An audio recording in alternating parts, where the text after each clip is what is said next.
Bonsoir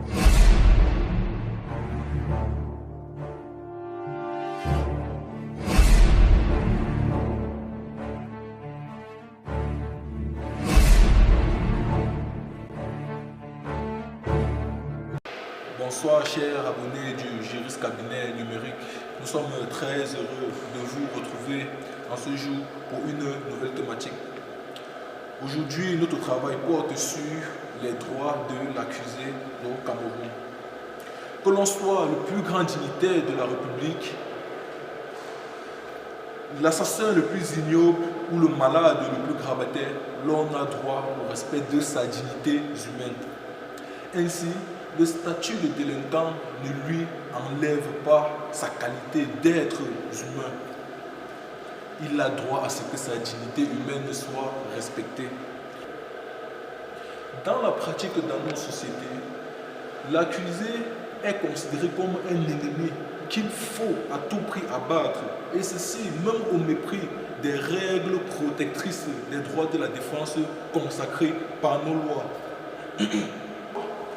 Les atteintes aux droits de l'accusé sont dues au fait que celui-ci est ignorant de ses droits. Il y a donc urgence de les vulgariser. C'est ainsi que s'inscrit notre sujet, les droits de l'accusé au Cameroun. Tout d'abord, commençons par définir les termes que comporte notre sujet. Les droits de l'accusé sont l'ensemble des prérogatives ou des pouvoirs reconnus à une personne devant une juridiction de jugement et devant répondre à une infraction qualifiée de crime. L'accusé doit être distingué des autres personnes poursuivies, notamment le suspect, l'inculpé ou le prévenu. La question que pose notre sujet est celle de savoir comment le législateur camerounais concilie-t-il l'impératif de répression du crime et la nécessité de protection de la dignité humaine. Pour répondre à cette question, nous relevons que le législateur camerounais veut certes réprimer le crime, mais il est également préoccupé par cette nécessité de respecter la dignité humaine de l'individu mis en cause, en l'occurrence l'accusé. C'est pour cette raison que dans la Constitution, le Code de procédure pénale et les autres textes, le législateur camerounais a pris soin de prévoir les droits de l'accusé. Le législateur camerounais a prévu des droits de l'accusé et les mécanismes garantissant la protection de ces droits. S'agissant des droits de l'accusé, nous avons de prime abord la présomption d'innocence qui constitue le droit fondamental et primordial de l'accusé. La présomption d'innocence est prévue par l'article 8, alinéa 1 du Code de procédure pénale qui prévoit que jusqu'à ce que le juge ait prononcé la culpabilité d'un individu, celui-ci demeure innocent. La présomption d'innocence interdit au juge d'adopter une posture qui laisserait croire qu'il est en train de considérer l'accusé comme coupable alors que le jugement n'est pas encore prononcé. Parce que l'accusé est toujours présumé innocent, les mesures de détention ne sont qu'exceptionnelles.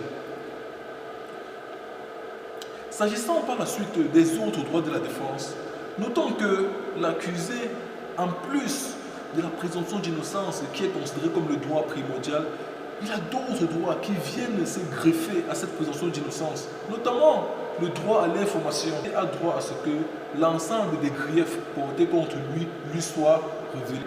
C'est le contenu des articles 12, 31, 84 du Code de procédure pénale. À côté du droit à l'information, l'accusé a également droit à l'assistance d'un avocat. C'est le contenu de l'article 352 du Code de procédure.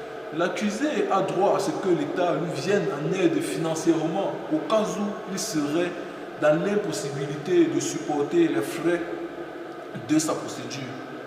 L'accusé a également droit au silence. C'est le contenu de l'article 366 du Code de procédure pénale qui prévoit que si l'accusé le souhaite, Il garde le silence et même ne prête pas serment. L'accusé a également droit au respect de son intégrité physique et morale. C'est le contenu de l'article 30 alinéa 4 du Code de procédure pénale. Ces droits de l'accusé, énumérés de façon non exhaustive et bien entendu, seraient inutiles s'il n'avait pas été prévu des mécanismes garantissant leur application. C'est ainsi que le Code de procédure pénale a également prévu les mécanismes de protection des droits de l'accusé. Ces garanties sont à la fois juridictionnelles et civiles. S'agissant des garanties juridictionnelles, nous relevons d'abord le droit au double degré de juridiction. Le double degré de juridiction est un principe général en vertu duquel, si une personne n'est pas satisfaite d'une décision rendue par une juridiction inférieure, qu'elle puisse saisir une juridiction supérieure. La possibilité de faire examiner une affaire par une juridiction supérieure est une garantie d'une bonne justice.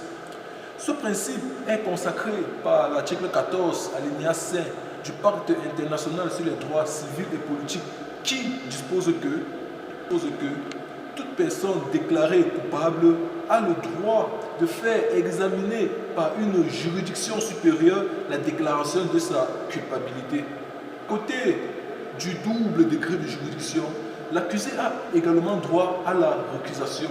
La récusation peut être définie comme une procédure par laquelle un plaideur qui a des justes motifs de suspecter la partialité du juge sollicite que celui-ci soit écarté de la connaissance de son affaire.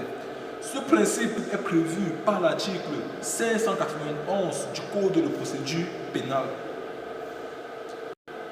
S'agissant des garanties civiles, notons que l'accusé a le droit à une action en indemnisation en cas de détention abusive. La présomption d'innocence interdit que des mesures liberticides soient prises à l'encontre de l'accusé. À cet effet, la détention n'est qu'une mesure exceptionnelle. Cela dit, les conditions de détention doivent être respectées. Et en cas de non-respect de ces conditions, l'accusé a droit à une indemnisation. C'est ce qui est contenu dans les articles 236 à 237 du Code de procédure pénale. Il dispose également d'une action pour abus de constitution de partie civile lorsque les charges retenues contre lui étaient non fondées du fait de l'absence de preuves ou du désistement de l'adversaire. Prise de conclusion, nous pouvons dire que l'on soit accusé ou victime, tout le monde a droit à ce que ses droits soient respectés. Le législateur camerounais n'est pas un mauvais élève en la matière. Chers abonnés, nous vous remercions de votre bien aimable attention et nous vous invitons à nous abonner sur notre page. Merci.